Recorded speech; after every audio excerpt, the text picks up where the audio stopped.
Yes, hello guys, maayong buntag. Kumusta? Welcome sa ato ang vlog karong buntaga guys. Karong buntaga guys is nag-inom ta og init tubig kay magud na tong habit. Magud na to ang daily routine guys every morning, no?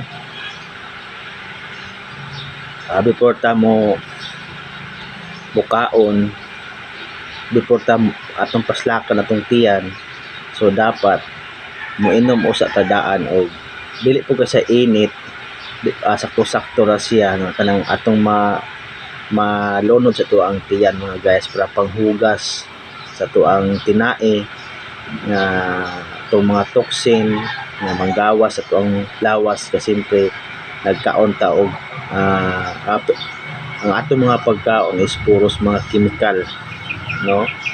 May na lang nga makukuhaan gamay ang ato ang toxin sa tuang lawas. Niya makatabang po sa pag-circulate sa dugo. Ingana guys ato ang daily routine. Dakop sig katabang guys kay ang atong dugo ma-circulate permi o niya atong mga toxin sa atong lawas nga ipagawas permi,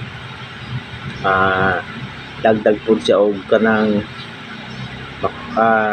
makuha ang ato ang mga fats, no? So nindot kay guys nga mag-daily routine ta og ininit tubig every morning. Then nindot po siya guys nga mag-inom po ta og ininit tubig every night before ta matulog.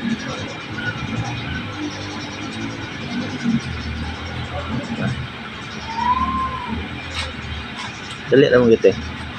Wala ikon, bato ko na rin yun. Pagkapi na tayo, pagkapi na yun.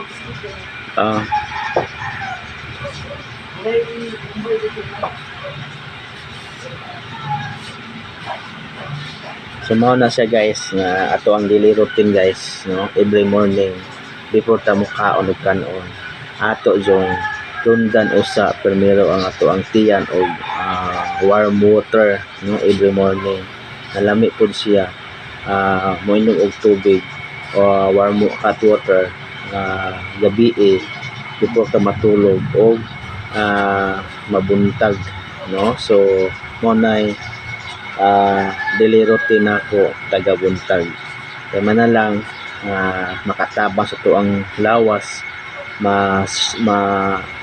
circulate ang ato ang dugo, no? So ang kita buntaw guys is ang atong mga pagkaon daghang kay mga chemical unya permit kita kabantay tapos bisag unsa lang ato ipangduom sa tuang baba, no? So mao na nga mag inom jud ta og ininit tubig taga buntag o taga gabi before ta matulog.